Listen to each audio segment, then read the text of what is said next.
Hi, this is Darren Clark. I'm the Assistant Superintendent of Business Services for the School District of Waukesha. And this section of the presentation, again, that we've shared at numerous community groups across the district, is just going to kind of go over the master plans for the facilities being identified for improvement um, and walk you through kind of the process and the thinking behind them. So again, for those of you who maybe aren't very familiar with the school district, we have 26 sites. Here's a breakdown of each. The majority of our sites are the 14 elementary schools, but we also have three middle and three high schools, an alternative high school, one district office, what we call the service building or the maintenance center. We lease out one of our former elementary schools, and then we have one school that's not currently being used. And we also hold 3 parcels of land um, in different locations across the district. Off to the right here is the original construction dates of our facilities. The average, if I was asked, well, on average, how old are your buildings? This is kind of in the early 60s is kind of the average age of our facilities. But there's quite a span there. 1919, Les Paul, or Central Middle School, was originally constructed. The last new construction the district had was in 1992, so about 25 years ago. In looking at our facility plan, we quickly realized that with 26 facilities, you couldn't financially or logistically address all the needs at all the sites at the same time. So we focused in on, and this was based primarily on our conclusion, the middle schools on average needed the most renovation. So we went with a middle school focus, and here's some of the rationale that went into that. The first phase investment in middle schools will affect future school age learners, and then it'll affect every kid in the district. So it goes across the district. Every younger child would be served under these new renovated or constructed buildings. Right now, the plan would allow 2 schools, Randall and Saratoga, to be closed or repurposed. The current middle schools, again, as I mentioned earlier, in our eyes, are in most need of improvement or investment. All of our schools with that average construction date of the early 1960s have a high level of upgrades needed to get into compliance with American Disabilities Act or ADA. Right now we're grandfathered. There's no obligation for us to do that. It's more a level of service to our students issue than it is any sort of legal obligation. A few more reasons behind it. Education's changed, and the environments that our kids are being taught in is evolving. So those learning spaces would be upgraded. Locations of the current middle schools are less than ideal with growth on the west side of the district. This isn't the most critical issue, but it's certainly nice to have them spread out evenly across the district in terms of busing and things like that. The solution would provide also, again, right now STEM's in 2 facilities at Randall and Saratoga. The solution would provide us to move STEM all into one K-8 campus. And then, in talking with private sector employers, it's our belief, and certainly it appears their belief to the STEM skill sets that you're learning are actually what employers are looking for today. So again, just some of the rationale, and there's certainly more, but I just wanted to touch on a few to give you an idea of our thought process in identifying the middle schools as our focus. And again, one other one, Randall and Saratoga STEM schools. If you're not familiar with what they are, Randall is right next to Carroll College. It's truly a neighborhood school. Saratoga is down by Saratoga Park in our service building, both in the downtown area. And they are choice schools, so all the students that decide to attend one of our STEM sites, the parents actually drive them there. And with them being neighborhood schools, they're just not designed to handle, that all those cars and quite honestly, when they were attendance area schools, even the busing, they're just not ideal areas to have that level of transportation going on.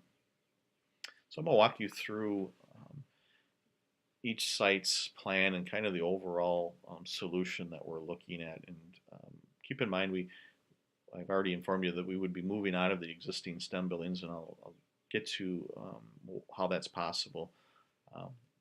But I thought it was important just to walk you through each impacted school's plan. One thing that isn't going to show up is the safety improvement part of the solution. A lot of those things are smaller things in terms of looking at entire campus drawings. So those things won't be addressed now, but we'll talk about them in the third portion, or the third part of this presentation. Other things that won't show up in these drawings are more structural or internal things, mainly HVAC and ADA compliant type issues, but know that all these types of things are included in the improvements in the buildings. So we'll start with Les Paul Middle School. Right now, Les Paul it has two towers, and then this middle section here that was constructed in 1991 connects these two buildings, and there's a hallway that cuts across the front of this building. So what the master plan, and again, a master plan doesn't obligate us to do all these things. It's really developing a strategy, a long-term strategy on the improvements you'd like to see in the building over time. So you're not obligated to do all these things. As I mentioned earlier, ADA is the perfect example. We're not required at this point to bring buildings up to code, current code, but we'd like to get to that point to have as much accessibility in our buildings for all students as we can. So this yellow part is an addition that will be placed or built on Les Paul. And what this addition, at least the lower part here where my cursor is, would do is allow us to construct a more secure entrance at Les Paul than we have now. Right now, if you come during the day, and really these secure entrances are to impact the middle of the day. When the kids come and leave at the beginning and ends of the day, obviously there's a lot more people moving through, and we're monitoring that with staff. But during the day, especially, when a member of our community or an individual would come to Les Paul, you would buzz into this foyer here, and then across the hall, the office would buzz you into the building. The problem with that design is you can go left or right. Once you're buzzed in, you can go literally anywhere in the buildings you'd like. Now, there is a staff member there, but it's not the structurally secure entrance that we'd like to see. So this addition would actually move the offices out here, and you would be, instead of being buzzed into that hallway and then walking across to get into the office, you'd be buzzed into an office, checked in, and then released into the building to go visit your child or whatever the purpose of your visit. So here's another drawing. So this is the first floor at Les Paul, or the main floor. Right now the offices are in this area, and here's that hallway I was talking about. So this would be the main office now, and again you'd have that flow through the office to provide a higher level of security for this site. This other area that's in the master plan is, and I don't know at this point due to cost whether it's something we would try to tackle now, but the cafeteria kitchen area of Les Paul Middle School is certainly less than ideal, and this would actually drop that building and then reconstruct it with a more modern design.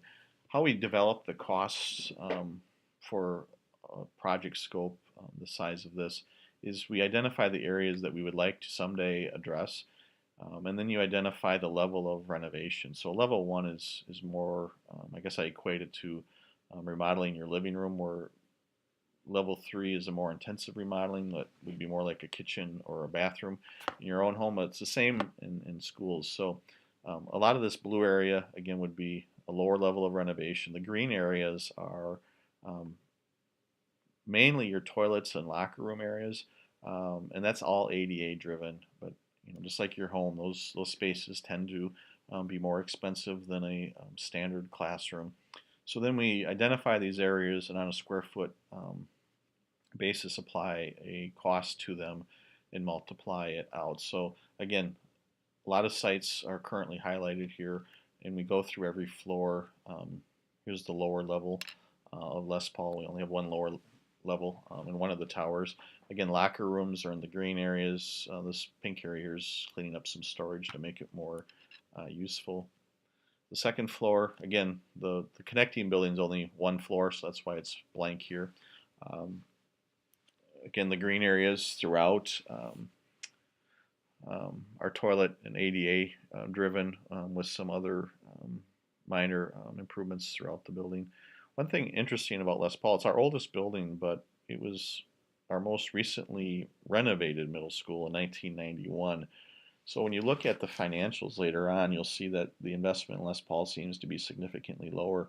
That's because a lot of improvements were made at that time, where Butler and Horning have not really in any significant way been touched since their original construction date.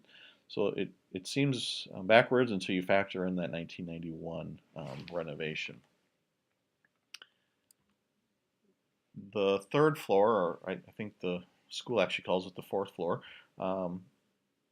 at Les Paul, this is an area we're trying to get access to. There's 2 science labs up in this area. And right now there's no accessibility. There's no elevator, for example, or lift to get students up there. And what we've done in the past is students with a disability or a restriction of some sort have been assigned to science labs in lower floors of the building. The biggest issue we have with this location actually is the child who breaks his leg or becomes temporarily disabled mid-year.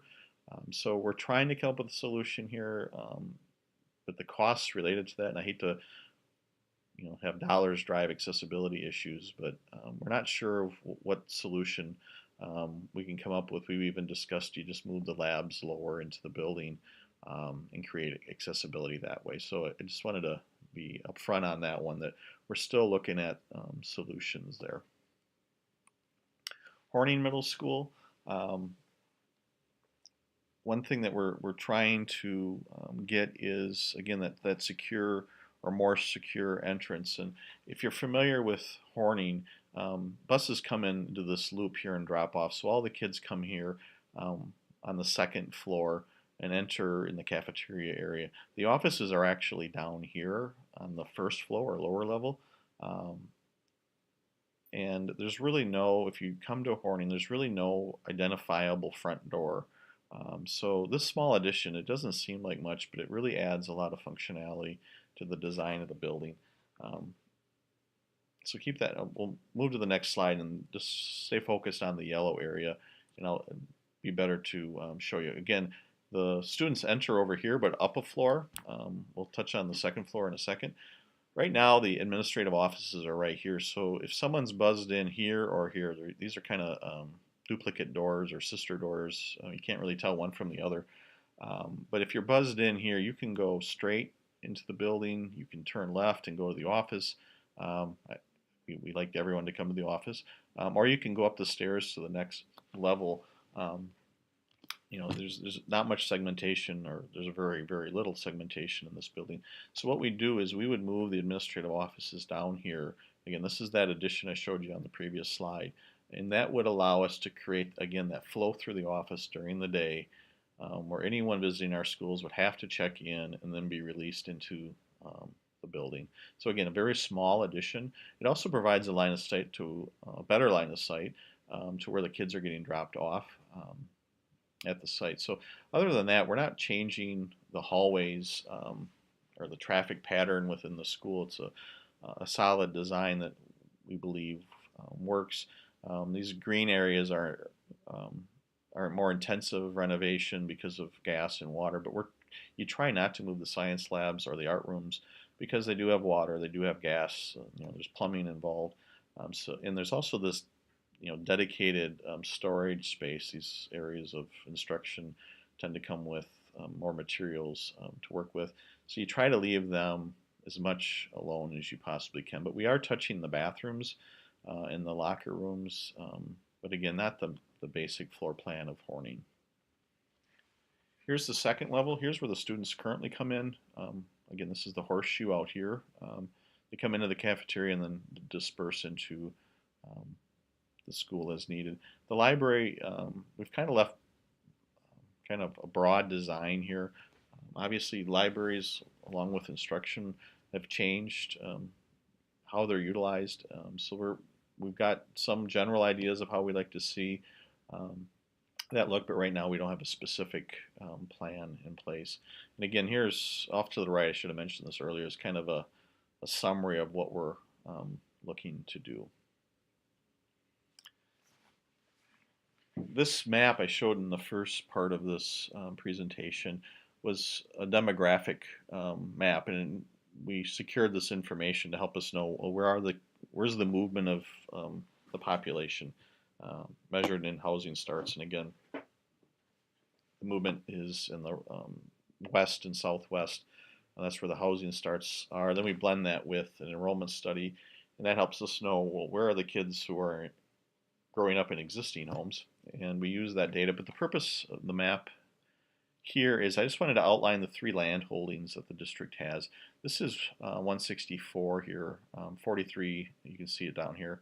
So this is heading north through the town of Waukesha, and the city starts here. Here's the bypass. We own a parcel of land on 164 that we don't deem to be a future school site. There's just not enough population density down there. It's also not part of the water pack, so it's not an ideal location. We're never going to say never, but right now it's certainly not a site that we're looking to do anything with at this point. We own a parcel of land on Oakdale and 59.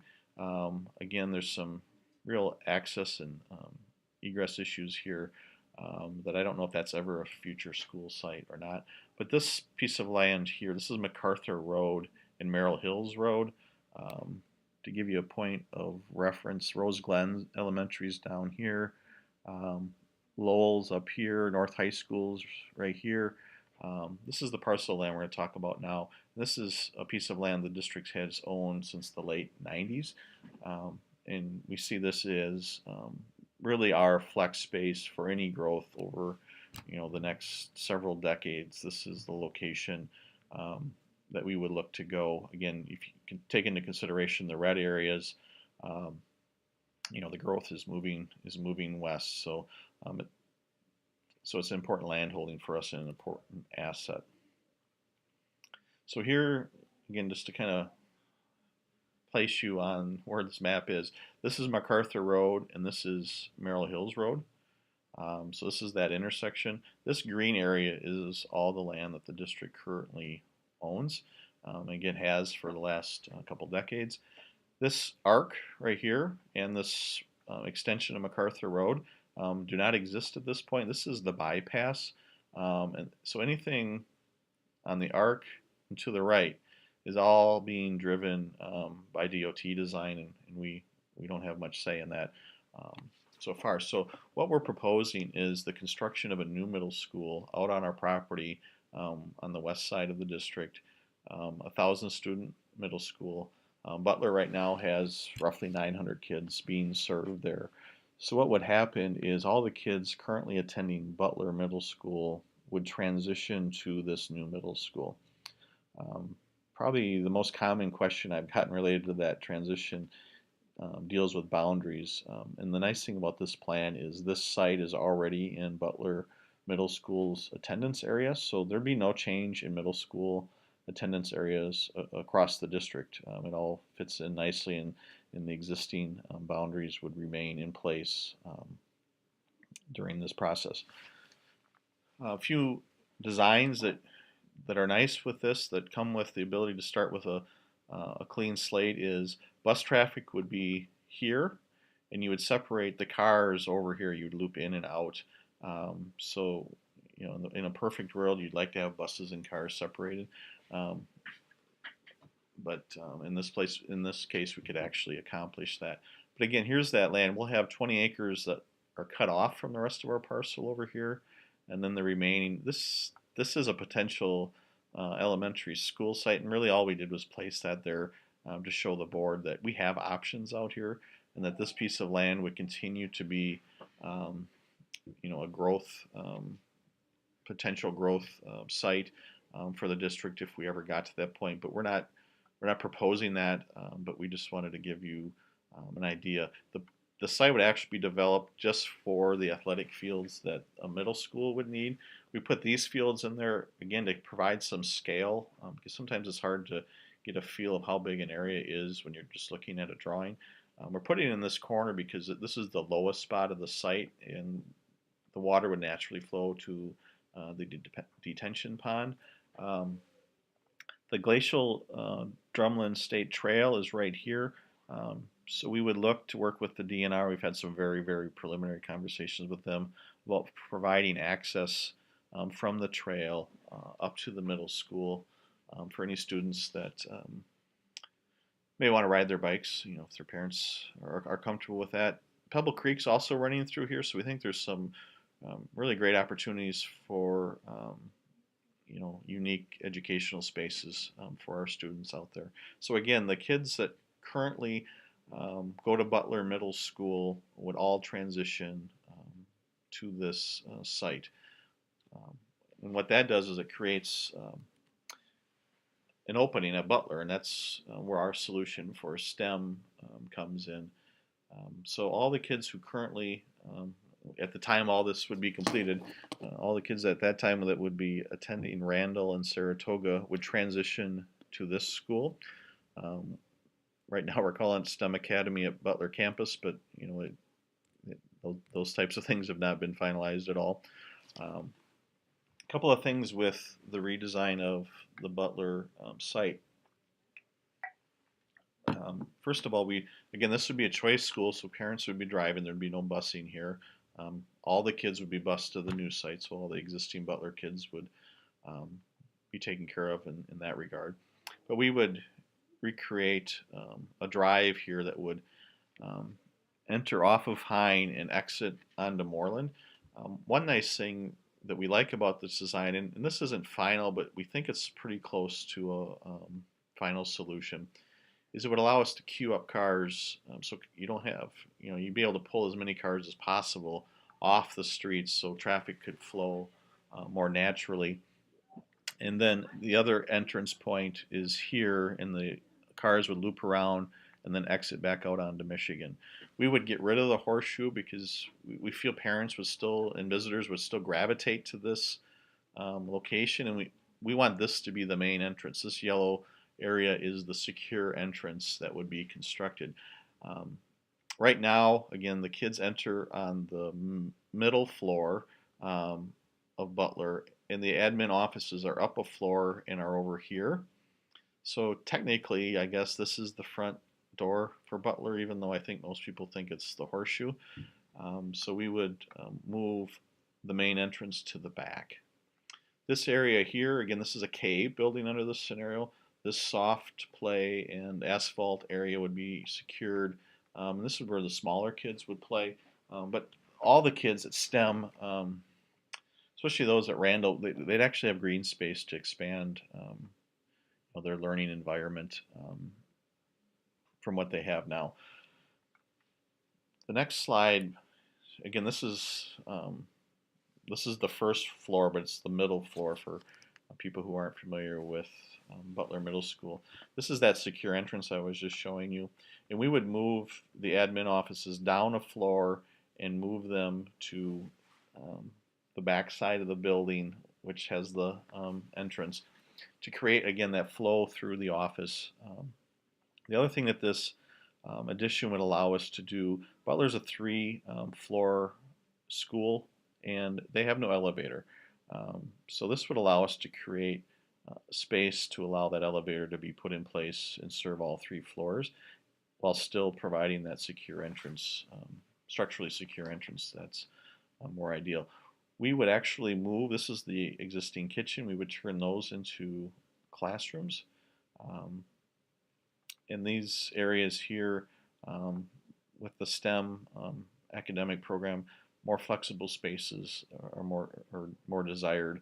So we're just trying to reflect roughly, you know, where that concept would be applied into the plan.